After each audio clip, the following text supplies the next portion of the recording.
వచ్చినటువంటి ప్రియ దేవుని బిడ్డలందరికీ ప్రభువైన యేసుక్రీస్తు నామమున నా హృదయపూర్వక వందనాలు చెల్లిస్తూ ఉన్నాను. ఈరోజు చెప్పుకునేటువంటి వర్తమానం ఏంటంటే, నీకు ఎంత నిర్లక్ష్యమా? ఏ వర్తమానం? నీకు ఇంత నిర్లక్ష్యమా వర్తమానం.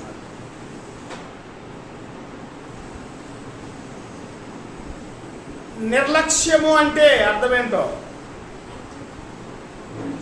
నిర్లక్ష్యం అంటే అర్థం ఏంటి చెప్పాలి. నిర్లక్ష్యం అంటే ఏంటి?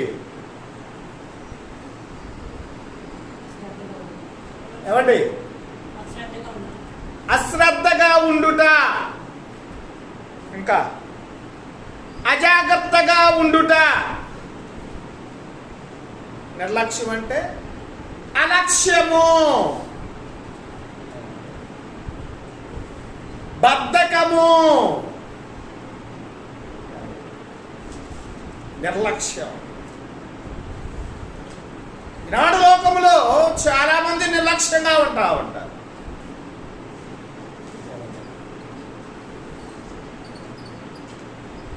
మన బంధువే చనిపోయాడు, చాలా దూరంలో ఉన్నారు, రావటానికి కుదరలా. సమాధి కార్యక్రమాలు కుదరలేదులే, ఫోన్ ద్వారా అన్నా వాళ్ళతో మాట్లాడదాం, వాళ్ళని ఆదరిద్దాం, ఆదరణకరమైనటువంటి మంచి మాటలు వారిని ఓదార్చడానికి చెబుదాం అనుకున్నాడు పాపం. కానీ ఆ రోజు కుదరలా వారితో మాట్లాడటం. రేపు మాట్లాడదాంలే అనుకున్నాడు, రేపు కుదరలా. ఇంకొక రోజు మాట్లాడదాం అనుకున్నాడు, ఇంకొక రోజు కుదరలా. ఇంకొక రోజు మాట్లాడదాం అనుకున్నాడు, ఇంకొక రోజు కుదరలా. వారం అయిపోయింది. ఫోన్ తీసాడు, మా ఆయన చనిపోయినప్పుడు నేను రాలేకపోయాను.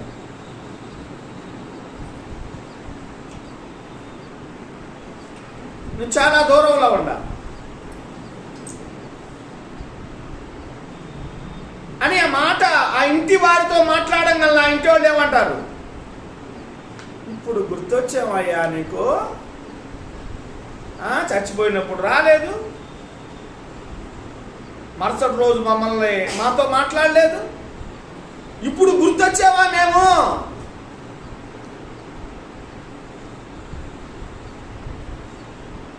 నిర్లక్ష్యం అంటారా లేదండి అన్నమాట. ఇప్పుడు గుర్తొచ్చావా మేము?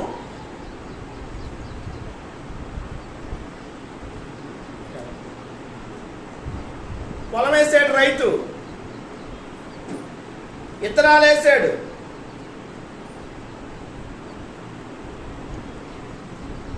ఎరువేసాడు, మొక్కలు అప్పుడే వచ్చేస్తున్నాయి భూమిలో నుండి. వర్షం కురిసింది, ఇంకా ఎదుగుతున్నాయి మొక్కలు, బాగా ఎదుగుతుంది. ఇలాంటి రైతు మెలకుండా ఉన్నాడు అనుకోండి, అయ్యే ఎదుగుతీలే, అయ్యే పెరుగుతీలే, అదే పంట వచ్చిందిలే అని మెలకుండా ఉన్నాడు అనుకోండి, సోమరోళ్ళలాగా. ఏమైపోయింది చేను? ఏమైపోయిందండి చేను?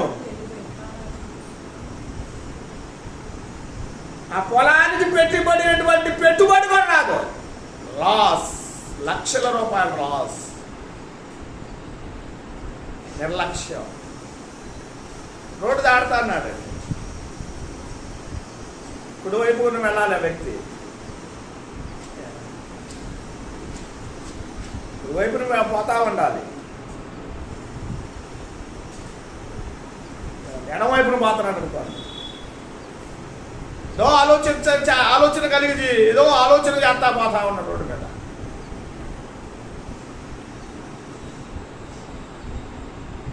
లారీ వచ్చింది, గుద్దింది, చచ్చాడు. నిర్లక్ష్యం, చావు. రోడ్డు మీద ఉన్నటువంటి వ్యక్తిని కారు గుద్దేశాడండి, చచ్చిపోయాడండి. అయ్యా ఎందుకు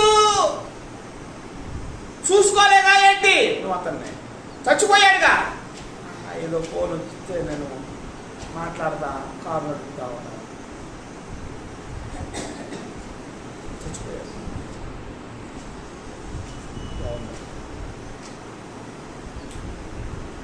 నిర్లక్ష్యం. వ్యాపారం ఉన్నాడు, వ్యాపారం చేస్తా ఉన్నాడు, వ్యాపారంలో నిర్లక్ష్యంగా ఉన్నాడనుకో వ్యాపారం ఏమొచ్చిందండి? లాస్.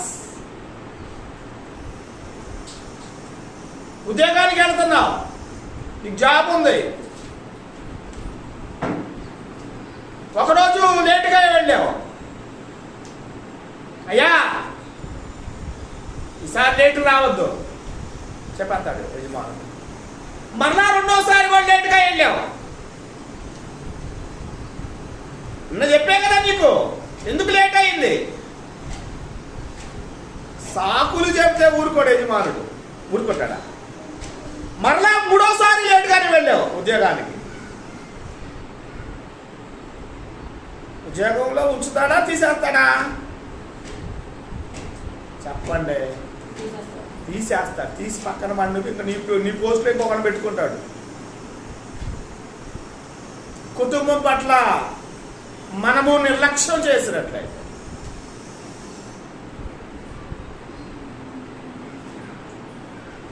భార్య పట్ల, భర్త పట్ల, బిడ్డల పట్ల మనం నిర్లక్ష్యం చేసేవని ఒక కుటుంబం ఏమైపోయింది?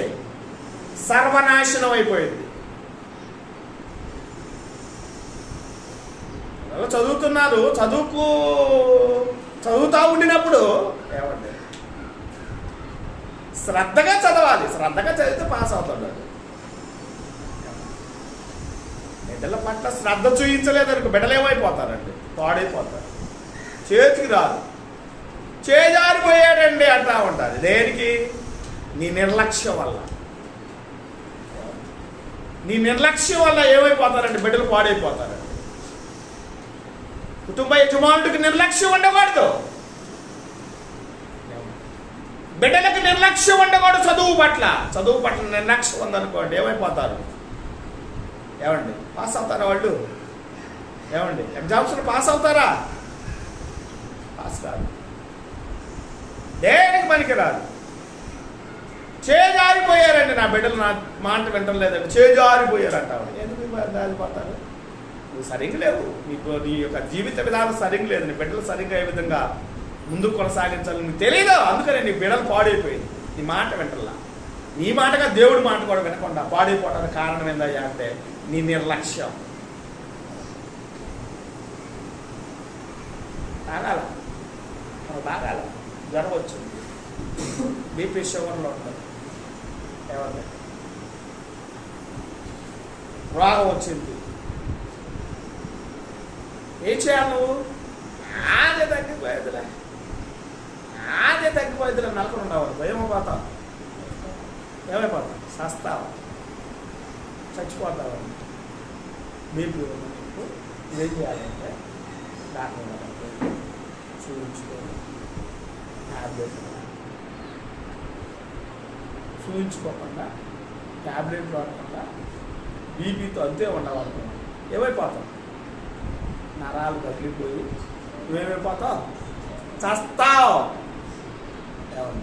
నిర్లక్ష్యం ఉండకూడదండి. భౌతిక సంబంధమైనటువంటి వాటి పట్ల మనం నిర్లక్ష్యం ఉంటేనే చాలా నష్టపోతాం. భౌతిక సంబంధమైనటువంటి వాటి పట్ల మనం నిర్లక్ష్యంగా ఉంటేనే మనం చాలా కోల్పోతాం. ఆత్మ సంబంధమైనటువంటి విషయాల్లో మనం నిర్లక్ష్యంగా ఉండామనుకో ఇంకా కఠినమైనటువంటి శిక్షకు పాత్రులమైపోతామని దేవుని యొక్క వాక్యం సెలవిస్తుంది.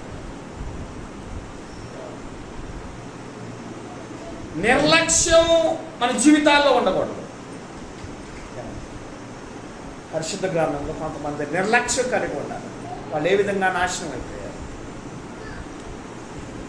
పరిశుద్ధ గ్రంథంలో నుండి కొంతమంది వ్యక్తుల గురించి మనము ఈ సమయాన మనం ధ్యానించుకుందాం. మొట్టమొదట ద్వితీయోపదేశకాండము అందరు వినాలి, జాగ్రత్తగా వినాలి. మాట్లాడకూడదు పిల్లలు, మాట్లాడకూడదు, జాగ్రత్తగా వినాలి. ద్వితీయోపదేశకాండం 27వ అధ్యాయం 16వ వచనం. తన తండ్రినైనను తల్లినైనను నిర్లక్ష్యము చేయువాడు శాపగ్రస్తుడని చెప్పగా ప్రజలందరూ ఆమేన్ అందురు. చూసారా, తన తండ్రినైనను తన తల్లినైనను నిర్లక్ష్యము చేయువాడు శాపగ్రస్తుడు. నిర్లక్ష్యం చేయకూడదు. తల్లిదండ్రులను ఏం చేయకూడదు? నిర్లక్ష్యం చేయకూడదు. నువ్వు ఈ భూమి మీద ఉండటానికి కారణం ఎవరు? నీ తల్లిదండ్రులు. భూమి మీద బ్రతకడానికి కారణం ఎవరు? నీ తల్లిదండ్రులు. భూమి మీద నువ్వు సుఖంగా బ్రతుకుతున్నావంటే నీ తల్లిదండ్రులు. నీ భార్య బిడ్డలతో ఉన్నావంటే నీ తల్లిదండ్రులు. నువ్వేం చేయాలి? తల్లిదండ్రులను నిర్లక్ష్యం చేయకూడదు. ఏం చేయకూడదు? తల్లిదండ్రులు ఏం చేయకూడదు అండి? నిర్లక్ష్యం చేయకూడదు. నిర్లక్ష్యం చేసావనుకో నీవు శాపానికి గురైపోతావు. అంత ప్రార్థన సెలవుస్తుంది. దేవుడు ఇశ్రాయేలుతో చెప్పాడు, మొట్టమొదటి ఆజ్ఞ అండి వాడు. నిర్గమకాండం 20వ అధ్యాయము 12వ వచనం అండి. నిర్గమకాండము 20వ అధ్యాయము 12వ వచనం అండి. ఇశ్రాయేలీయులకు దేవుడు చెప్పాడండి, నీ దేవుడైన యెహోవాను నీకు అనుగ్రహించు దేశంలో నీవు దీర్ఘాయుష్మంతుడవగునట్లు నీ తండ్రిని నీ తల్లిని సన్మానింపు అంటాడండి. నువ్వు భూమి మీద దీర్ఘాయుష్మంతుడు కావాలండి, నీ తండ్రిని నీ తల్లిని సన్మానించాలండి. సన్మానించాలండి తల్లిదండ్రులు. శాలువా ఒక భూముల దండ మెళ్ళ ఎత్తేగా అది కాదు సన్మానం, గౌరవించాలి. అది కాదు గౌరవించాలి. ఏం చేయాలి? వృద్ధాప్యములో ఉన్నటువంటి తల్లిదండ్రులకు ఏం చేయాలంటే ఒక మొదలు పెట్టాలి. వృద్ధాప్యములో కుమారులు కిరీటాలు లాంటి వారు అంత గ్రంథం సెలవిస్తుంది. వృద్ధాప్యంలో పిల్లలు ఎలాంటి వాళ్ళు అంటే తల్లిదండ్రులకి కిరీటాలు. అర్థమవుతుందని చెప్పే మాటలు ఏమండి? దాప్యంలో వారి పని వారు చేసుకోలేరు. ఏమంటారు? దాప్యంలో వాళ్ళు లేకపోలేదు, మనం నడవలేదు, మంచానికి పరిమితమై ఉంటారు. వాళ్ళకి ఏం చేయాలి? నువ్వు ఒక ముద్ద పెట్టాలి. వాళ్ళ ఆస్తులన్నీ రాయించుకొని, వాళ్ళ పొలాలన్నీ రాయించుకొని, వాళ్ళ బ్యాంక్ బ్యాలెన్స్లన్నీ రాయించుకొని, వాళ్ళ పొలాలు స్థలాలు ఇళ్ళని రాయించుకొని ఏమండి బయటికి ఎంటేయకూడదు. అర్థమవుతుందా? బయటికి ఎంటేయకూడదు. తల్లిదండ్రులు ఏం చేయాలి? తల్లిదండ్రుల పట్ల నిర్లక్ష్యం చూపించుకో. నిర్లక్ష్యం చూపించవనుకో శాపానికి గురైపోవాలి. నువ్వు భూమి మీద దీర్ఘాయుష్మంతుడు కావాలి అంటే నీ తల్లిని నీ తండ్రిని ఏం చేయాలండి? సన్మానించాలని గ్రంథం సెలవిస్తా ఉండినట్లుగా మనం చూస్తున్నాం. ఇశ్రాయేలు చెప్పాడు అక్కడ, నువ్వు దీర్ఘాయుష్మంతుడు వగినట్టు నీ తల్లిని నీ తండ్రిని సన్మానింపని దేవుడు ఇశ్రాయేలు చెప్పాడు. ఇప్పుడు మనకు కూడా చెప్పాడండి. ఏమని చెప్పాడు చూద్దాం. ఎఫెసీ రాసిన పత్రిక 6వ అధ్యాయం 1వ వచనం 2వ వచనం. ఇశ్రాయేలు చెప్పాడు ఆ కాలంలో. ఈ కాలంలో మనకు కూడా దేవుడు చెప్పాడు. ఏమని చెప్పాడు? చదువుదాం. ఎఫెసీ 6వ అధ్యాయము 1వ వచనం 2వ వచనం.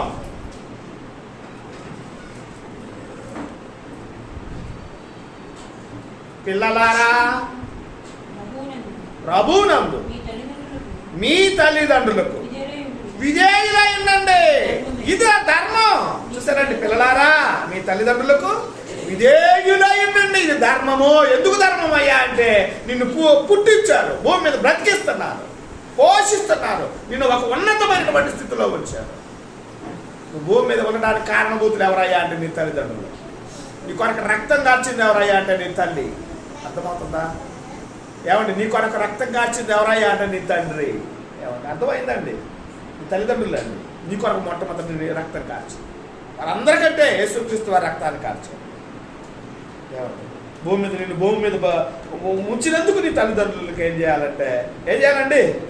విధేయులయుండు. ఇది ధర్మం. ఇది నేను కనిపించారు, పెద్ద చేశారు, ప్రయోజకులుగా చేశారు, చదివించారు, ఉద్యోగం తెప్పించారు, పెళ్లి చేశారు, పిల్లలకి అన్నావు నువ్వు. ఇది ధర్మం. చదవండి. నీకు మేలు కలుగునట్లు నీ తల్లిని, నీ తండ్రిని, నీ తల్లిని సన్మానింపు, అప్పుడు నీవు భూమి మీద దీర్ఘాయుష్మంతుడు వగుదువు. చూసారండి, ఇది ఆజ్ఞ. ఇది ఆజ్ఞలో మొదటిది ఏమండి? మొదటి ఆజ్ఞ అండి. తల్లిదండ్రుల్ని సన్మానించాలి. నువ్వు భూమి మీద దీర్ఘాయుష్మంతుడు కావాలంటే నీ తల్లిని, నీ తండ్రిని సన్మానించాలి. ఈ ధర్మం. తల్లిదండ్రులు లక్ష్య పెట్టువాడు దేనికి గురైపోతాడంట? శాపానికి. రెండో విషయం, యెషయా గ్రంథం 5వ అధ్యాయం 24వ వచనం. యెషయా గ్రంథము 5వ అధ్యాయము 24వ వచనం అండి. యెషయా గ్రంథము 5వ అధ్యాయం 24వ వచనం. సైన్యములకు అధిపతియగు యెహోవా యొక్క ధర్మశాస్త్రమును నిర్లక్ష్య పెట్టుదురు. ఇశ్రాయేలు యొక్క పరిశుద్ధ దేవుని వాక్యమును తృణీకరించుదురు. దేవుడు మాట్లాడు. సైన్యములకు అధిపతియగు యెహోవా యొక్క ధర్మశాస్త్రమును నిర్లక్ష్య పెట్టుదురు. ఇశ్రాయేలు యొక్క పరిశుద్ధ దేవుని వాక్యమును తృణీకరించుదురు. దేవుడు ఎంతగానో బాధ.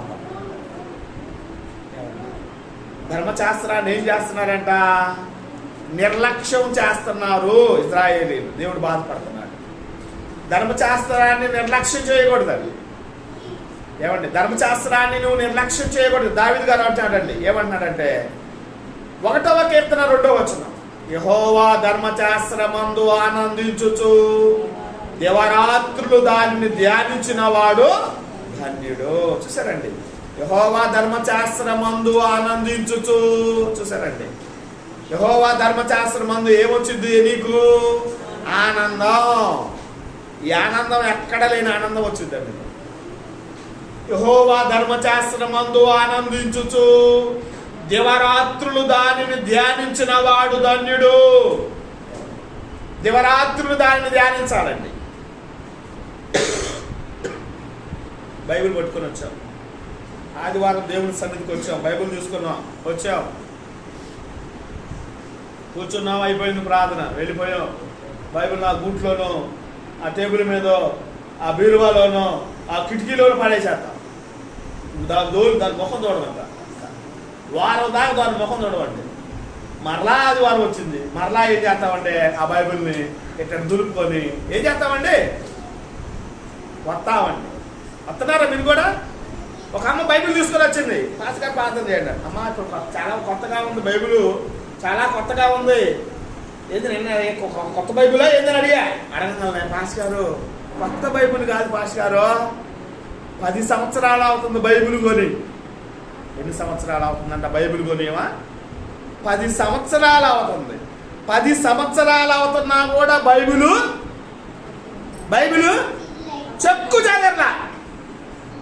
చెక్కు చదవలేదంటే కారణం ఏంటి? బైబిల్ చదవటల్లా. బైబిల్ తీసుకుని వస్తుంది ఆదివారం పూట, ప్రార్థన అయిపోకుండా బైబిల్ తీసుకుంటుంది, వెళ్ళిపోతుంది, ఆ కిటికీలో పెట్టేస్తుంది. మరలా ఆదివారం రాదు, నా కిటికీలో ఉన్న బైబిల్ తీసుకుంటుంది, వస్తుందండి. చదవట్లేదండి. మీ బైబిల్ కూడా అలాగే ఉన్నట్టుంటాయి. మీ బైబిల్ కొత్తగానే ఉండయా కొత్తగా? ఉండయా లేవా కొత్తగా? దేవుడిని నమ్ముకున్న కాడి నుంచి 4-5 బైబిళ్ళు మార్చా. డబ్బులుండి కాదు, డబ్బులుండగా అది కాదు. ఏమండి? చదవటం వల్ల బైబిల్ ఏమైపోయిందండి? బైబిల్ ఏమైపోయింది? పాడైపోయిందండి. బట్టలు వేసుకోవటం వల్ల బట్టలు ఏమైపోతాయి? పాడైపోతాయి. 5వ బైబిల్ కూడా ఏమైపోతుందంటే కాగితకాలన్నీ పోతున్నాయి అనమాట. కాగితకాలన్నీ పోతున్నాయి, చిరిగిపోతున్నాయి. కొత్త బైబిల్ కొనాలి, 1000 రూపాయలు కావాలి బైబిల్ కొనాలంటే. డబ్బులు లేక ఆగే అనమాట. అర్థమవుతుందా? బైబిల్ని ఏం చేయాలండి? చదవాలి. ఏమండి? ధ్యానించాలి. రాజుగారే ధ్యానిస్తున్నాడండి. దావీదు మహారాజు గారు ఏమంటాడంటే యెహోవా ధర్మశాస్త్రమును ఆనందించుచు దివారాత్రులు దానిని ధ్యానించిన వాడు ధన్యుడు. దివరాత్రులు పరిశుద్ధ గ్రంథాన్ని ధ్యానించాలండి. ఒక రాజుగారు సింహాసనం ఎక్కినప్పటి నుండి ఏం చేయాలో తెలుసా? ధర్మశాస్త్రాన్ని ఒక జిరాక్స్ కాపీ తీసుకోవాలి రాజుగారు. తీసుకొని ఏం చేయాలో తెలుసా అండి? అతడు రాజుగారి కుటుంబం దీర్ఘాయుష్మంతులు కావాలి అంటే, రాజ్యం దీర్ఘాయుష్మంతులు కావాలి అంటే రాజుగారి సింహాసనం మీద నుండి ఏం చేయాలండి? కుటుంబముతో సహా కూడా ఏం చేయాలంటే ఈ ధర్మశాస్త్రాన్ని ఏం చేయాలండి? జిరాక్స్ తీసుకోవాలి. జిరాక్స్ తీసుకుని ఏం చేయాలండి? చదవాలి. చూడండి, ద్వితీయోపదేశకాండం 17వ అధ్యాయం 18వ వచనం నుండి 22వ వచనం వరకు చదివితే మనకు అర్థమవుతుంది. అక్కడ అంతా చదవద్దు, కానీ లాస్ట్ 22వ వచనం లాస్ట్ లైన్ చదవండి. ద్వితీయోపదేశకాండము 17వ అధ్యాయము 22వ వచనము లాస్ట్ లైన్. అతడు తాను బ్రతుకు దినములన్నీయు ఆ గ్రంథమును చదువుచుండవలెను. బ్రతికినంత కాలం కూడా, భూమి మీద శ్వాస ఉన్నంత కాలం కూడా, ఏమండి, ఈ శరీరములో ప్రాణం ఉన్నంత కాలం కూడా ఏం చేయాలండి? పరిశుద్ధ గ్రంథాన్ని చదవాలి. ఏమండి, పరిశుద్ధ గ్రంథాన్ని చదవాలి. కొంతమంది బైబిలే తేరండి దేవుని సార్. కొంతమంది బైబిల్ తేరు. అసలు ఎందుకు తేరు? దేనికి తేరు? బైబిల్ ఎందుకు తేరు? గ్రంథం కదా, పరిశుద్ధ గ్రంథం కదా. కొంతమంది దేవుని సార్ బైబిల్ తీసుకున్నారండి. పరిశుద్ధ గ్రంథం ఇది, దేవుడి గ్రంథం ఇది. ఈ గ్రంథం దేవుని మన చేతిలో ఉందనుకోండి, ఎలాంటిదండి? ఖడ్గం వంటిదండి. దేవుడే మన దగ్గర ఉన్నట్టండి. గ్రంథం దేవుడే మన దగ్గర ఉన్నట్టండి. గ్రంథాన్ని ఏం చేయాలయ్యా అంటే చదవాలి, నిర్లక్ష్యం చేయకూడదు. ఇజ్రాయెల్ ఏం చేశారండి? యెహోవా యొక్క ధర్మశాస్త్రమును నిర్లక్ష్య పెట్టుదురు. ఏమండి, నిర్లక్ష్యం చేశారండి. పిట్టలు రాలిపోయినట్టు రాలిపోయారు ఎడారిలో వాళ్ళందరూ కూడా నిర్లక్ష్యం చేస్తారు. ఏమండి, మూడో విషయం, మలాకీ గ్రంథం 1వ అధ్యాయం 6వ వచనం నుండి 8వ వచనం వరకు చదువుకుందామండి. జాగ్రత్తగా ఉందాం. ఆత్మ సంబంధంగా మనం అందరం కూడా బలపడదాం.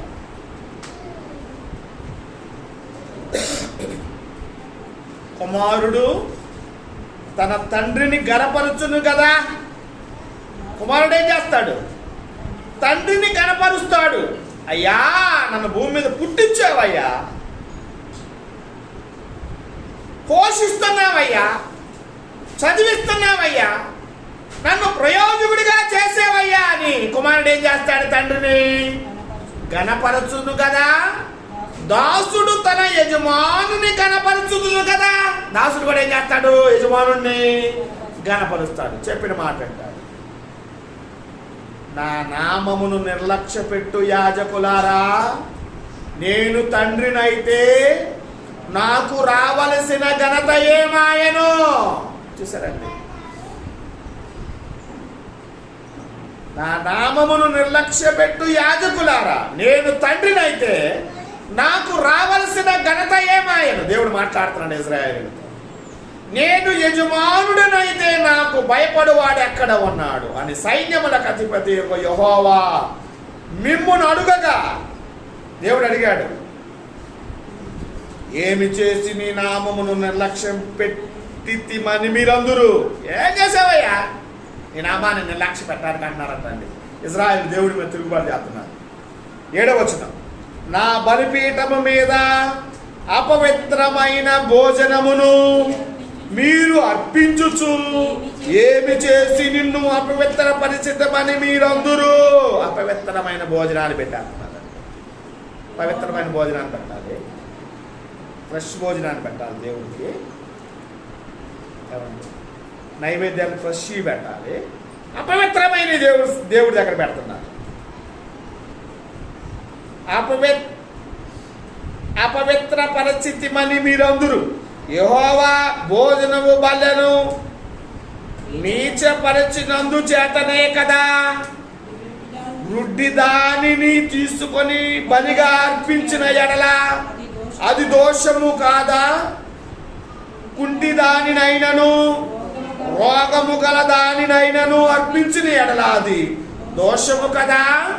అట్టి వాటిని నీ అధికారికి నీవిచ్చిన ఎడల అతడు నీకు దయచూపునా, నిన్ను అంగీకరించునా అని సైన్యములకు అధిపతి యెహోవా అడుగుచున్నాడు.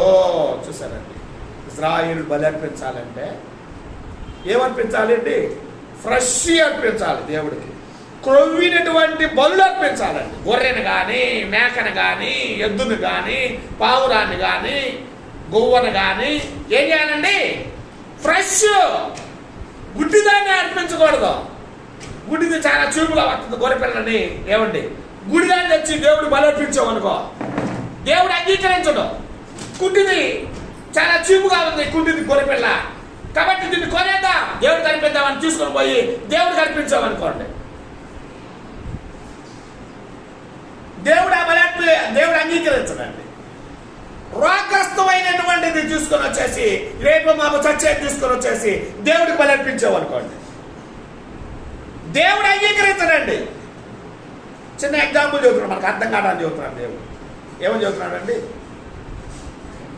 అట్టి వాటిని అధికారికి నీవు ఇచ్చిన ఎడలా అతడు నీకు దయచూపునా. మనకు అర్థం కాదని చెబుతాడు. చిన్న ఎగ్జాంపుల్ చెబుతున్నాడు దేవుడు మనందరికి. ఏమని చెబుతున్నాడు? కుంటిదో, గుడ్డిదో, రేపో మాపో చచ్చేదో, ఆ గొర్రె పిల్లడో, మేకనో తీసుకొని పోయి యజమానుడికి ఇచ్చేవనుకోండి, యజమానుడు దయ చూపిస్తాడా నీ పట్ల? భౌతిక సంబంధంగా దయ చూపిస్తాడా? దయ చూపించడా?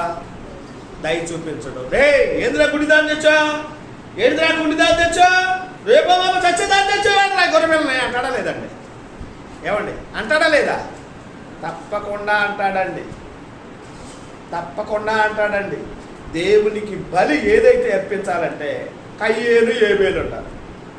శ్రేష్టమైనది ఏబేలు తీసుకుని వచ్చాడు దేవుడి సన్నిధికి, కయ్యేనేమో భూపట్టలో నుంచి దేవుడి సన్నిధికి తీసుకుని వచ్చాడు.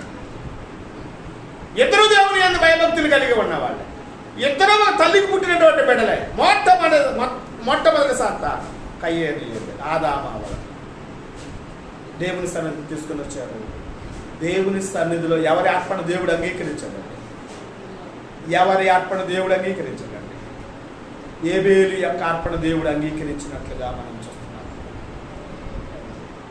ఏబేలు యొక్క అర్పణ దేవుడు అంగీకరించాడు. శ్రేష్టమైనటువంటి అర్పణ దేవుడికి తీసుకుని వచ్చి వెళ్ళాడండి. శ్రేష్టమైనది అర్పణ దేవుడికి తీసుకుని వెళ్ళాడు. ఏమండి? అందుకే దేవుని యొక్క వాక్యం ఏమని సెలవిస్తుందంటే, ఏమండి ఏం చేశారంటే వీళ్ళు ఏం చేశారు? కుమారుడు తన తండ్రిని కనపరుచును కదా, దాసుడు తన యజమానుని కనపరుచును కదా. నా నామమును నిర్లక్ష్యపెట్టు యాజకులారా, నిర్లక్ష్యపెట్టు యాజకులారా, నేను తండ్రినైతే నాకు రావాల్సినటువంటి ఘనత ఏమాయను? నేను యజమానుడినైతే నాకు భయపడువాడు ఎక్కడ ఉన్నాడు? నాకు భయపడువాడు ఎక్కడ ఉన్నాడు? నా నామమును నిర్లక్ష్యపెట్టు యాజకులారా. దేవుని యొక్క నామాన్ని నిర్లక్ష్యం చేయకూడదండి. ఈ లోక సంబంధమైనటువంటి వాటిని మనం నిర్లక్ష్యం చేసామనుకోండి, నష్టపోతాం. మనం ఈ లోక సంబంధమైనటువంటి వాటి పట్ల మనం నిర్లక్ష్యం కలిగి ఉంటే మనం నష్టపోతామండి. దేవుని విషయంలో మనం నిర్లక్ష్యం చేసేవనుకో, ఏమండి దేవుని విషయంలో మనం నిర్లక్ష్యం చేయకూడదండి.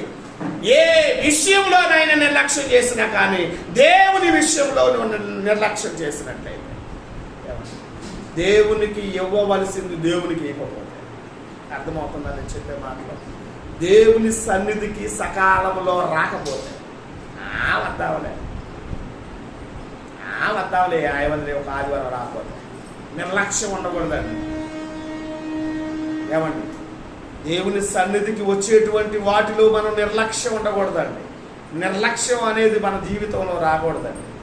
దేవుని సన్నిధికి మనము ఏం చేయాలండి? ఏం చేయాలండి? ముందే రావాలి దేవుని సన్నిధి. ముందే దేవుని యొక్క మాటలు వింటారు, మనం ముందే వేగిరపడాలండి దేవుని సన్నిధిలో. దేవుని విషయంలో విచ్చేటువంటి విషయంలో కూడా మనం ఏం చేయాలయ్యా అంటే నిర్లక్ష్యం చేయకూడదు. పిల్ల పెళ్ళండి చాలా ఘనంగా చేయాలండి. ఈ పల్లెలో ఎవరో చేయనటువంటి పెళ్లి వలే నేను ఘనంగా చేయాలి. మా పెళ్ళి, మా అమ్మాయి పెళ్ళి, మా అబ్బాయి పెళ్ళి ఎంతైనా ఖర్చు పెడతాం. మనం ఎంతైనా ఖర్చు పెడతామండి. అబ్బాయికి రాగం వచ్చింది, హాస్పిటల్ తీసుకెళ్ళాం, అడగరా మా అబ్బాయి బ్రతకాలి, మా అబ్బాయి బ్రతకాలి, ఎంత ఖర్చు అయినా పెడతా, నేను బ్రతకాలి అంటావా లేదండి? డబ్బు లేకపోయినా కూడా ఏం చేస్తామండి? డబ్బు లేకపోయినా కూడా ఏం చేస్తామండి?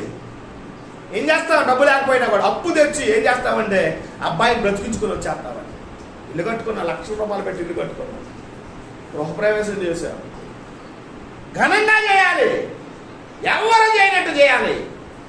గృహప్రవేశం అనేది చేస్తామండి. బంధువుల్ని, రక్త సంబంధుల్ని, స్నేహితుల్ని, ఇరుగు పొరుగు వారిని, ఎక్కడెక్కడో అందరిని పిలిచేస్తాం, ఘనంగా చేస్తాం. బాగా చదివించాలండి, మా అమ్మాయిని బాగా చదివించాలండి. నా వల్లే ఉండకూడదండి. మా అమ్మాయి కానీ మా అబ్బాయి కానీ బాగా బాగా చదివా, మంచి ఉద్యోగస్తులు కావాలి. ఎంత ఖర్చు అని పెట్టాలి, పెడతామా లేదా? పెడతాము. దేవుడి దగ్గరకు రాగానే ఏమండి, దేవుడి దగ్గరకు రాగానే దేవుడు ఏమన్నాడు కదా అంటాడా? అడగదండి. దేవుడు ఏమంటాడు అసలుకి? కొట్టడు, తిట్టడు, ఏం చేయడు కదా. ఏమైందిలే, ఈ డబ్బులు దేనికో దానికి ఉపయోగిద్దాం మనం, ఈపోతే ఏమైంది, ఇంకో దానికి ఉపయోగించుకుందాంలేండి. దేనికో దానికి ఉపయోగించుకుందామని ఏం చేస్తామంటే మనం వాడుకుంటామండి. దేవుని యొక్క వాక్యం ఏమని సెలవుస్తుంది? యేసుక్రీస్తు మాట్లాడుతున్నాం, కైసరికి దేవుడు దేవుడికి ఇవ్వాలంటే దేవుడికి ఇచ్చేసేయాలి. ఎంత వచ్చినా కూడా ఏమండి, వారానికి నెలకి 5,000 వచ్చినా కూడా నువ్వేం చేయాలండి? దేవుడికి ఇచ్చేయాలండి. 10,000 వచ్చినా కూడా ఏం చేయాలి? దేవుడికి ఇచ్చేయాలండి. ₹1,00,000 వచ్చినప్పుడు దేవుడికి ఏం చేయాలండి? ప్రాణం అప్పదండి. కొంతమంది ప్రాణం అప్పదండి, అసలు ఈటానికి ప్రాణం అప్పదండి. దేనికో దాన్ని ఉపయోగించుకున్నావులే అని అనుకుంటా ఉంటాం. అనుకోకూడదండి. ఆ దేవుడు కదండి, ఇది కాదు కదా. నేను పోషిస్తున్నాడు, నేను బ్రతికిస్తున్నాడు, ఏమండి నీ కుటుంబాన్ని కాపాడుతున్నాడు, ఏమండి అలాంటోడికి ఏమండి ఈ కొండ ఉండొచ్చా? ఏమండి ఈ కొండ మెడకుండా ఉండొచ్చా అండి? ఇవ్వాలండి. మొట్టమొదట ప్రిఫరెన్స్ ఎవరికి ఇవ్వాలి తెలుసా? మన జీవితంలో, మన కుటుంబంలో దేవుడికి ఇవ్వాలంతే. నీ భార్య కంటే, నీ భర్త కంటే, నీ బిడ్డల కంటే, నీ తల్లిదండ్రుల కంటే దేవుడికి ఎక్కువ ప్రిఫరెన్స్ ఇవ్వాలంతే. ఎవరైనా అంతే. ఇక్కడ ఉన్న కూర్చున్న ప్రతి ఒక్కరు కూడా దేవుడికి ఇస్తే, దేవుడికి ప్రేమిస్తే, దేవుడిని ప్రేమిస్తే. మన ఇంటికి వచ్చారండి బంధువులు, వచ్చారు మన ఇంటికి బంధువులు వచ్చారు, మన ఇంటికి బంధువులు వచ్చారండి. వాళ్ళు చాలా దూరం నుంచి వచ్చారు, చాలా దూరం నుంచి వచ్చారండి. చికెన్ పలావ్ ఉంటుంది, మీ ఇంట్లో వాళ్ళే తింటున్నారండి. వాళ్ళు ఆడే కూర్చున్నారు ఆ రూమ్లో. 5-10 మంది వచ్చారు చుట్టాలు.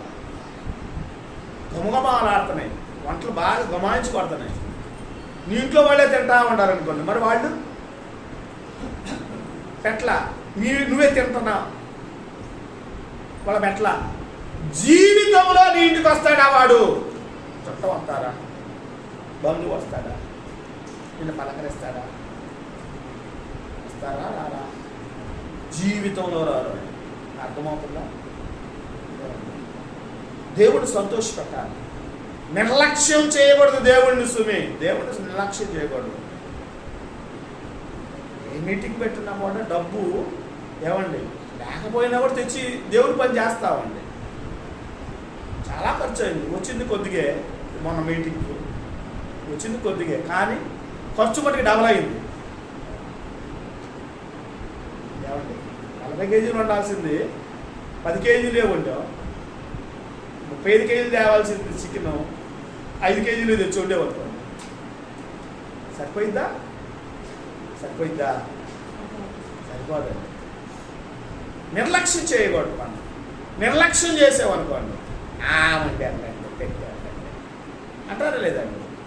అంటారండి. వచ్చినాయి చాలా ఒక్కడికి లేకపోయినా కూడా ఏమండి ఆ కార్యక్రమం ఒక్కడికి లేకపోయినా కూడా వాడు 10 మందికి చెబుతాడు, 100 మందికి చెప్పేస్తాడు వాడు. నిర్లక్ష్యం అనేది మన జీవితంలో ఉండకూడదు, మన కుటుంబాల్లో ఉండకూడదు. మొట్టమొదట మన కుటుంబం ఆశీర్వదింపబడాలి అంటే దేవునికి ఎక్కువ ప్రిఫరెన్స్ ఇవ్వాలి, దేవుడికి ఇవ్వాలి. మొట్టమొదటి దేవుడిని ప్రేమించాలి. సంతోషం నిర్లక్ష్యం చేయకూడదు. దేవుడిని నిర్లక్ష్యం చేయకూడదండి. లక్ష్య పెట్టాలి, దేవుడిని సంతోష పెట్టాలి. దేవుడు సంతోషంగా ఉంటే నువ్వు సంతోషంగా ఉంటావు. అర్థమవుతుందండి? దేవుడు దుఃఖపెడుతున్నాడు అనుకో, దుఃఖపెట్టుతా ఉన్నారు అనుకోండి, నీకు దీవెన వచ్చిద్దా? కాదు. నిర్లక్ష్య పెట్టకూడదు. గుడ్డిదాన్నో కుంటిదాన్నో రేపు మాపో చచ్చేది. ఇజ్రాయెల్ ఏం చేస్తున్నారంటే దేవుడికి బలి పెడుతున్నారు. రే అర్థం చేసుకోండి మీరు. ఒక యజమానుడు ఉన్నాడు లోకంలో, వాడి గుడ్డిదో రేపు మాపో చచ్చేది. ఆ గొర్రెడ మేకను వాడికి ఇస్తే వాడు లక్ష్య పెడతాడా? నీ పట్ల దయ చూపిస్తాడా? రే ఏంద్రా నువ్వు గుడ్డిదాన్ని తెచ్చో, గుడిదాన్ని తెచ్చేవేంద్రా? రేపో మాపో చస్తుంది, చచ్చేదంటుంది కదా, ఇది తెచ్చేదండి అంటాడా? అంటాడు. నీ మీద దయ చూపించడండి. మన జీవితాల్లో మనం దేవుని పట్ల లక్ష్యం కలిగి ఉండాలి. ఇశ్రాయేలీయులు లక్ష్యం కలిగి లేదు కాబట్టి అరణ్యంలో ఏమైపోయారయ్యా అంటే పెట్టలు రాలిపోయినట్టు రాలిపోయారు. 4వ విషయం సంఖ్యాకాండం 11వ అధ్యాయం 20వ వచనం. ఏలయనగా మీరు మీ మధ్యనున్న యెహోవాను నిర్లక్ష్యము చేసి ఆయన సన్నిధిని ఏడ్చి ఐగుప్తులో నుండి ఎందుకు వచ్చిందని కొందరు. మధ్యనే ఉన్నాడండి. ఇశ్రాయేలీయులకు దేవుడు ఎక్కడున్నాడు? వారిలోనే ఉన్నాడు దేవుడు. వాపు రాలేదండి. వాళ్ళకి కాళ్ళు నడుస్తున్నారు కదా, కాళ్ళకు వాపు రాలేదండి. వారు వేసుకున్న బట్టలు మార్చిపోలేదు. వారు వేసుకున్న బట్టలు మార్చిపోలేదు. వారు వేసుకున్న చెప్పులు అరిగిపోలేదు. 40 సంవత్సరాలు పొయ్యి వెలిగించలేదండి. ఆహారం తిన్నారు, మాంసాలు తిన్నారు, నీళ్లు ప్రవాహం వలె వారు వెంటే ప్రవహించిందండి. దేవుడు వారి మధ్య ఉండాలి. మధ్యాహ్న కాల సమయాన్ని ఎండ తగలకుండా మేఘస్తంభాన్ని పెట్టాడు వాళ్ళందరూ. రాత్రి చీకటి కాంగల్నే దేవుడు ఏం చేసాడండి? వెలుగు స్తంభాన్ని పెట్టాడండి. వెలుగుని ఏర్పాటు చేశాడు అర్ధరాత్రి సమయాన్ని. కోడి తన పిల్లలను ఎట్టి రీతిగా కాపాడిద్దో అట్టి రీతిగా కాపాడుతున్నాడండి ఇజ్రాయెల్ని. వాళ్ళ మధ్య ఉండాడండి. కానీ ఇజ్రాయెల్ ఏం పెట్టలేదంటండి? లక్ష్య పెట్టలేదు. లక్ష్య పెట్టలేదంటండి దేవుణ్ణి. ఒక పూట భోజనం పెడితేనే ఆ కుటుంబం పట్ల మనం ఎంతో శ్రద్ధ చూపిస్తాం, లక్ష్య పెడతాం. ఒక పూట పెడితేనే మనకెవరన్నా. ఇజ్రాయేలీలకు 40 సంవత్సరాలు పోషించేటట్టు దేవుడు. పొయ్యి కూడా వెలిగలేదండి. నిప్పుల్లో కూడా వాళ్ళవాడు. అసలు నిప్పుల్లో వాడలేదండి. నిప్పుల్లో వాళ్ళవాళ్ళు అసలు అంత కాపాడితే వాళ్ళు వారి మధ్య ఉండి నాకు కూడా ఎక్కడో అక్కడ కొండలకి కొన్ని సేవలకి వెళ్ళక్కర్లా. దేవుడు కూడా అక్కడే ఉన్నాడండి. వాళ్ళ మధ్యనే ఉన్నాడండి. వాళ్ళ మధ్య ఉండి నాకు కూడా వాళ్ళు ఏం చేశారండి? దేవుణ్ణి లక్ష్య పెట్టలా. దేవుణ్ణి లక్ష్య పెట్టలేదండి. సంఖ్యాకాండం 14వ అధ్యాయం 23వ వచనం. కాగా వారి పితరులకు ప్రమాణపూర్వకముగానే ఇచ్చిన దేశమును వారు చూడనే చూడరు. అలక్ష్యము చేసిన వారిలో ఎవరును దానిని చూడరు. ఐగుప్తు బానిసత్వం నుండి ఇజ్రాయేలుని సుమారు 20 లక్షల మందిని నడిపించుకొని తీసుకుని వస్తున్నాడు. దేనికి? కానాను వెళ్ళటానికి, పాలు తేనెలు ప్రవహించే దేశానికి వెళ్ళడానికి దేవుడు తీసుకుని వస్తుంటే వీళ్ళందరూ కూడా ఏం చేశారంటండి? అలక్ష్యము చేశారు. దేవుణ్ణి అలక్ష్యం చేశారు. ఏమండి? దేవుణ్ణి అలక్ష్యం చేశారు కాబట్టి దేవుడు ఏమంటున్నాడు? ఆ దేశములో చూద్దాం, మళ్ళీ చదువుదాం. కాగా వారి పితరుల ప్రమాణం పూర్వకముగా నేనిచ్చిన దేశమును వారు చూడనే చూడ, నన్ను అలక్ష్యము చేసిన వారు ఎవరునూ దానిని చూడరు. అబ్బా, చూడనే చూడరు. నన్ను అలక్ష్యము చేసిన వారిని ఎవరునూ దానిని చూడరు. ఎవరునూ చూడరు. అలక్ష్యం చేసిన ఎవరు వారి కానాను, ఇజ్రాయేలీయులకు కానాను అలక్ష్యం చేశారు కాబట్టి కానానులో ప్రవేశించలేదు. ఎవరు ప్రవేశించారు? ఎవరు ప్రవేశించారు? కాలేబు, యెహోషువ 2 వంశాలు వెళ్ళినాయండి కానాను మహాపట్టణం. మిగతా వాళ్ళందరూ ఏమైపోయారు? అరణ్యములో రాలిపోయారు. అలక్ష్యం చేశారు కాబట్టి చూడనే చూడరు. కానాన్ని అడుగే పెట్టరు. అడుగు పెట్టరు, చూడరు. మన దగ్గరకు వద్దాం. మనం కూడా ఇక్కడ కూర్చున్నటువంటి వారు దూర యంత్రం ద్వారా వినేటువంటి ప్రతి ఒక్కరు కూడా దేవుని పట్ల మనం అశ్రద్ధ చూపించినట్లయితే, అశ్రద్ధగా ఉండినట్లయితే నువ్వు పరలోకం చేరో. అలక్ష్యం చేయకూడదు. అలక్ష్యంగా ఉండకూడదు. మన దేవుని పట్ల అలక్ష్యంగా ఉన్నామనుకో పరలోకము చూడనే చూడదు. అడుగే పెట్టదు. అర్థమవుతుందండి? అడుగు పెట్టదు, చూడవాలి. 5వ విషయం, 2వ దినవృత్తాంతాల గ్రంథం 29వ అధ్యాయం 6వ వచనం. 2వ దినవృత్తాంతాల గ్రంథం 29వ అధ్యాయం 6వ వచనం.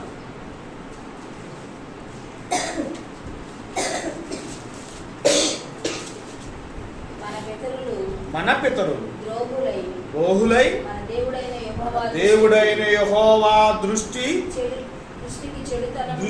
చెడు నడతలు నడచి ఆయనను విసర్జించి ఆయన నివాసమునకు పెడముఖము పెట్టుకొని దానిని అలక్ష్యము చేసిరి. చూసారా? ఆయన నివాసమునకు పెడముఖము పెట్టుకొని, ఆయన నివాసమునకు పెడముఖము పెట్టుకొని దానిని అలక్ష్యము చేసిరి. ఆయన నివాసం పెడముఖం పెట్టుకున్నారండి.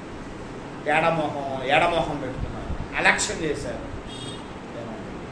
ఆయన సన్నిధిని ఏం చేశారయ్యండి? వాళ్ళందరూ కూడా ఏం చేశారండి? అలక్ష్యము.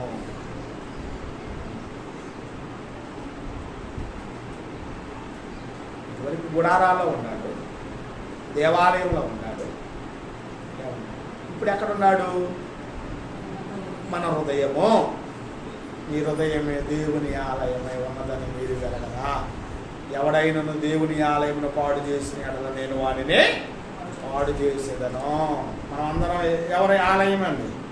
దేవుని ఆలయం. దేవుని ఆలయం. దేవుని ఆలయం. దేవుని ఆలయంలో దేవుడు నివాసం చేస్తున్నాడా? నా ఇష్టం, నా శరీరం, నా ఇష్టం వచ్చినట్టు తాగుతానండి, నా ఇష్టం వచ్చినట్టు తిరుగుతానండి, నా ఇష్టం వచ్చినట్టు తింటానండి, నా ఇష్టం అండి, నా డబ్బు నా ఇష్టం. ఈ డబ్బు నీ ఇష్టం, నువ్వు చూసేది కాదు. విలువ పెట్టి కొనబడిన వారు కనుక ఆయన ఏం చేయాలి? మహిమపరచాలండి. విలువ పెట్టి కొనబడినటువంటి వ్యక్తి నీ ఇష్టం వచ్చినట్టు జీవిస్తే దేవుడు ఊరుకోడు. నీ ఇష్టం వచ్చినట్టు తాగితే దేవుడు ఊరుకోడు. నీ ఇష్టం వచ్చినట్టు తిరిగితే దేవుడు ఊరుకుంటాడా? దేవుడు ఊరుకోడు. జాగ్రత్త సుమి. ఇష్టం వచ్చినట్టు మాట్లాడితే నీ ఇష్టం వచ్చినట్టు నీకు నోరు కదా, నీ ఇష్టం వచ్చినట్టు మాట్లాడితే దేవుడు ఊరుకుంటాడా? కట్ చేస్తాను జాగ్రత్త, భూమి మీద లేకుండా చేస్తాను. అర్థమవుతుందండి? నా ఇష్టం అండి, నా ఇష్టం అని అంటూ ఉంటానండి. భూమి మీద లేకుండా చేస్తాను దేవుడు. అర్థమవుతుందండి? దేవుని ఆలయం మన ఇష్టం వచ్చినట్టు బ్రతికితే దేవుడు ఊరుకోడండి. శరీరం నాది, నా ఇష్టం వచ్చినట్టు జీవిస్తానని అంటే దేవుడు ఊరుకుంటాడా? దేవుడికి వ్యతిరేకంగా నువ్వు ఏది చేసినప్పుడు దేవుడు ఊరుకోడండి. దేవుడిని వ్యతిరేకం చేస్తే దేవుడు ఊరుకుంటాడా? ఊరుకోడండి. 28:10 ఉన్నది, యెహోవా కార్యం అశ్రద్ధగా చేయువాడు శాపగ్రస్తుడు అంటున్నాడండి. యెహోవా కార్యాన్ని అశ్రద్ధ చేయకూడదు, దేవుని పని అశ్రద్ధగా చేయకూడదండి. ఏమండి, స్టేషన్లో 10 గంటలకు ట్రైన్, ఏం చేయాలి మనం? 11 గంటలకు వెళ్తే ఆ ట్రైన్ అందిద్దా? ఇంకో ట్రైన్ వచ్చింది ఎప్పుడో 1 గంటకు. 10 గంటలకు ట్రైన్ అయితే నువ్వు ఎన్నింటికి వెళ్ళాలి? ఇక్కడ నుంచి ఎన్నింటికి బయలుదేరాలి ఇక్కడ? ఏమండి, అరగంట ముందే బయలుదేరి పొలవులు మరి పోవాలి అక్కడికి. ఆ ట్రైన్ ఎక్కాలంటే ఎక్కాలంటే నువ్వు టికెట్ చూసుకోవాలి. ట్రైన్ ఎప్పుడు వచ్చిందా రైల్వే స్టేషన్లో కూర్చొని ఎదురు చూద్దా ఉండాలి. వచ్చింది ట్రైన్ కూర్చోవాలి, గమ్యాన్ని చేద్దాం, ఎక్కి కూర్చుందాం. ఇంట్లో పెళ్ళి నెల ముందే కార్యక్రమాలను చేసుకుంటాం. ఇంటర్వ్యూకి వెళ్ళాలి, టయానికి వెళ్ళాలి. 10 గంటలకు టయానికి రమ్మన్నాడు నేను ఇంటర్వ్యూ. 10 గంటలకు కాకుండా 12ంటికి పోతే నేను ఇంటర్వ్యూ కూర్చోబెడతాడు వాడు? నీకు ఉద్యోగం ఇస్తాడా? ఈడ కదండి, మన ఇష్టం కాదు. అశ్రద్ధగా చేయకూడదు, దేవుని పని అశ్రద్ధ చేయకూడదు, శ్రద్ధగా చేయాలి. యెహోవా కార్యమును ఏమండి అశ్రద్ధగా చేయువాడు ఏమైపోతాడు? శాపానికి గురైపోతాడని దైవగ్రంథం సెలవిస్తుంది. శాపానికి గురైపోతాడండి. దేవుని కార్యాన్ని అశ్రద్ధ చేయకూడదు. చూడండి, హెబ్రీ రాసిన పత్రిక 7వ విషయం, హెబ్రీ రాసిన పత్రిక 2:3. హెబ్రీ రాసిన పత్రిక 2వ అధ్యాయము 3వ వచనం. ఇంత గొప్ప రక్షణను మనము నిర్లక్ష్యము చేసిన ఎడల ఎలాగు తప్పించుకొందుము? ఇంత గొప్ప రక్షణ, అబ్బా ఎంత గొప్ప రక్షణ! ఇంత గొప్ప రక్షణను నీవు నిర్లక్ష్యము చేసిన ఎడల ఎలాగు తప్పించుకొందువు? అమ్మ ప్రతి ఆదివారం అందరికంటే చచ్చి ఓడ్చి బట్టలేసింది, కుర్చీలేసింది, అందరికంటే ముందు వచ్చి అన్ని పనులు చేస్తుంది చర్చి.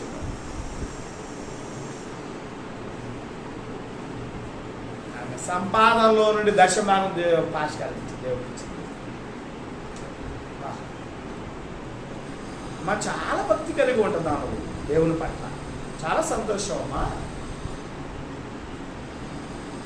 నీకు ఒకటి కొదువుగా ఉందా? బాప్తిస్మం పొందు, బాగుంటుంది, నీ కుటుంబం రక్షించబడింది, నువ్వు రక్షించబడతావు అని పాస్టర్ చెప్పాను. అయ్యా పాస్టర్, మా అబ్బాయికి ఉద్యోగం రాగానే నేను బాప్తిస్మం పొందాను పాస్టర్ అంటాను. పాస్టర్ ప్రార్థన చేశాడు, ఉద్యోగం వచ్చింది. మొట్టమొదటి దశ జీతం తీసుకొని వచ్చి పాస్టర్కి ఇచ్చేసాడు. ఇచ్చేసిన తర్వాత అమ్మా ప్రార్థన చేసాం, బాబుకి ఉద్యోగం వచ్చేసింది,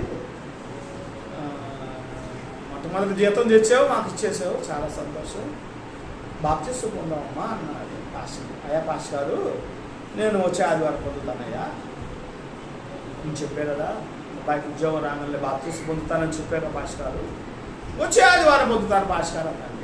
వెళ్ళిపోయింది, ఆదివారం వచ్చేసిందండి. బట్టలు సర్దుకొని సంచిలో సర్దుకొని బట్టలు బాప్తిస్మం పొందగల బట్టలు మార్చుకున్నామని సంచిలో పెట్టుకుంది, పెట్టేట్టు వస్తా ఉన్నాను దేవుడి సరికి వస్తుందండి. పెద్ద వాల్ పోస్ట్ కనపడుతుంది, cinema wall post, Chiranjeevi wall post కనపడింది, సినిమా వాల్ పెద్దది. అమ్మ చూడండి, కళ్ళని దాని మీదకి వెళ్ళిపోతుందా, ఫిక్స్ అయిపోయింది, చూడాలనుకుంది. వచ్చేవాడు బాతను పిలిచిందండి, వచ్చాడు. అది వాల్ పోస్ట్ సినిమా హాల్ కాదు, ఇంకో 11 అయింది టైం, 11ంటికి సినిమా, ఇప్పుడు 10 నిమిషాలు తక్కువ, పావు తక్కువ, 11 అయింది. ఖచ్చితంగా నేను ఆ సినిమా చూడాలి, అక్షరాలతో సహా చూడాలి నేను సినిమా.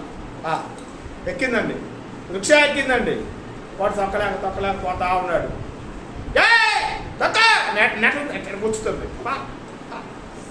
నేను అక్షరాలతో సహా చూడాలి సినిమా.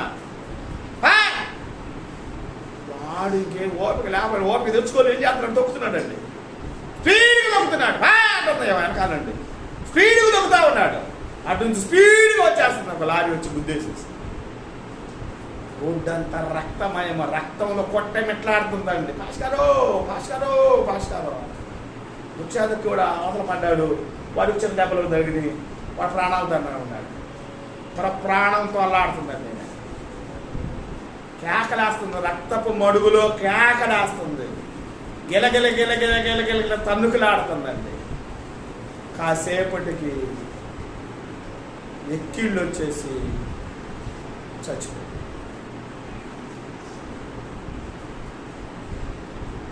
ఎంత గొప్ప రక్షణను నీవు నిర్లక్ష్యము చేసిన ఎడల ఎలాగు తప్పించుకుందువు? ఇంత గొప్ప రక్షణ నీవు, నీ కుటుంబ బిడ్డలందరూ రక్షించబడటం వల్ల నీ కుటుంబానికి సమాధానం లేదు. నీ కుటుంబము దీవించబడింది, నీ కుటుంబము అంచెలంచెలుగా ఆశీర్వాదింపబడింది. ఇంత గొప్ప రక్షణ దేవుడు నీకు ఇస్తున్నాడు. అర్థమవుతుందండి? అక్కడ కాదు, తుమ్ము అని ఒకళ్ళు వస్తూ ఉంటారు, అని వస్తూ ఉంటారు, బైబిల్ కొట్టినట్టు వస్తూ ఉంటారు. దేవుడు సార్ ఎన్ని సంవత్సరాల నుంచి 10 సంవత్సరాలు 20 సంవత్సరాలు చచ్చినంత కాలం వస్తానే ఉంటుంది. ఇంట్లో వాడు ఎవడు కదలడండి. ఒక్కదే అమ్మ పాపం వస్తూ ఉండిద్ది. ఎట్టొత్తే ఆశీర్వాదాలు రావు మనకి. ఎట్టొత్తే వస్తే కుటుంబ సమేతంగా కొన్నేరు కుటుంబం అందరూ భయభక్తులు కలిగి ఉన్నారు. కొన్నేరు ఎలాంటి శతాధిపతి, 100 మంది సైన్యాలకు అధిపతి కొన్నేరు. కుటుంబాన్ని రక్షించుకున్నాడు, పనోళ్ళను రక్షించుకున్నాడు, సైన్యాన్ని రక్షించుకున్నాడు. అర్థమవుతుందా? దాన ధర్మాలు చేసేవాడు కొన్నేరు. అతనికి వచ్చిన జీవితంలో తినగా ఇంకో కొంత ఉండిద్ది. ఆ కొంత ఏం చేస్తాడు? చెప్పాలి. ఏం చేస్తాడు? కొంత తింటాడు, కొంత ఏం చేస్తాడు? దాపెట్టుకోవాలా. ఏం చేశాడు? దాన ధర్మాలు చేశాడు. శతాధిపతి, ఉద్యోగస్తుడు, అంతే. ఆయన తిన్నాడు, కుటుంబాన్ని పోషించుకున్నాడు, ఉన్నదేం చేశాడండి? దాన ధర్మాలు చేశాడు.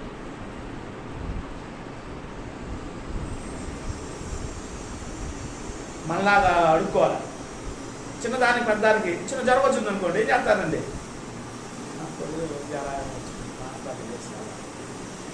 ఈ కాడే ఏమైనా ఉంటే డబ్బులు రాంగలు ఇచ్చేస్తాను, ఇచ్చేస్తానమ్మా. తీసుకునేదండి, కనపడదండి. ఆ డబ్బులు ఇంకో దానికి ఉపయోగించింది అనమాట. ఏమంటే కుటుంబ సమేతంగా అందరూ కష్టపడతారు. నువ్వు ఇచ్చేదానివిగానే ఉంటావు, కానీ తీసుకునే దానివిగా ఉండవు. అందరూ కష్టపడాలి, అందరూ దేవుని నమ్ముకోవాలి, అందరూ దేవుని పట్ల భయభక్తులు కలిగి ఉండాలి, అందరూ దేవుని సన్నిధిలో ఉండాలనుకోవాలి. నీ కుటుంబం ఆశీర్వదింపబడాలి. అందుకే దేవుడు చక్కగా ఒక మాట మాట్లాడాడు. నీ చేతుల కష్టార్జితము ద్వారా నీవు బ్రతుకుతావు, నీవు ధన్యుడు. అర్థమవుతుందా నేను చెప్పే మాటలు? మాటలన్నీ అర్థమవుతున్నాయా?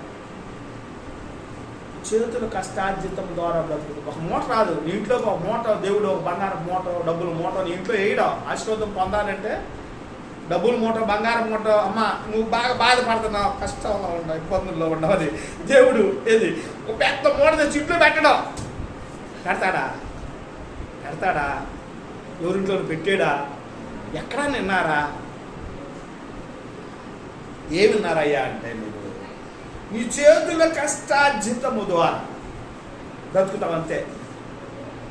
ఒక మూట రాదు మనకి, ఎక్కడి నుంచి రాదు, ఎక్కడి నుంచో వచ్చి పడదు మన ఇంట్లో. మరి కష్టపడాలి, అందరూ కష్టపడాలి, అందరూ దేవుడిని నమ్ముకోవాలి, అందరూ దేవుణ్ణి నమ్ముకున్నారు అనుకోండి, ఏ ఖర్చు ఉంటుందండి? 5 ఉన్నారు ఇంట్లో, 5 దేవుణ్ణి నమ్ముకున్నారు. ఇంకే అలవాట్లు ఉంటాయి? ఇంకేమైనా అలవాట్లు ఉంటాయి? అసలుగా ఏముండవు. తాగుడు ఉండదు, తిరుగుడు ఉండదు, జొలాయిగా ఖర్చు పెట్టడం. ఉన్న డబ్బులు ఏం చేస్తాడండి? 5 సంపాదన, 2 సంపాదన ఇంట్లో ఖర్చు అయినా 3 సంపాదన ఉండిద్దండి.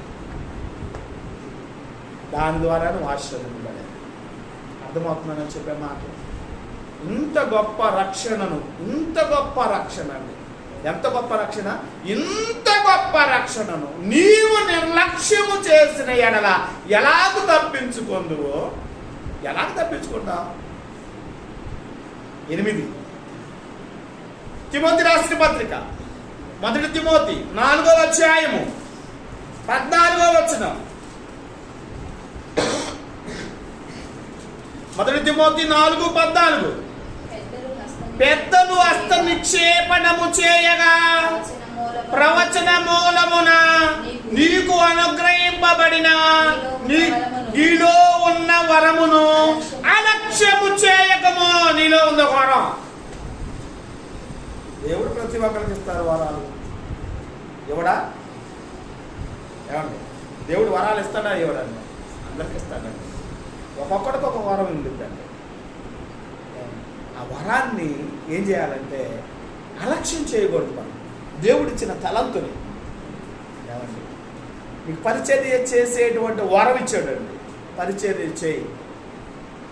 దేవుని పనిలో పాలు పంపులు పొందేటువంటి వరం ఇచ్చాడండి. దేవుని పనిలో పాలు పంపులు పొంది దేవుని పనికి సహకరించేటువంటి తలంతు ధనాన్ని నీకు ఇచ్చాడు. ఆ ధనాన్ని దేవుని కొరకు ఖర్చు పెట్టు. పాటలు పాడేటువంటి వరం ఇచ్చాడు అనుకో, పాటలు పాడు. ప్రార్థన చేసే వరం ఇచ్చి ప్రార్థన చేయి.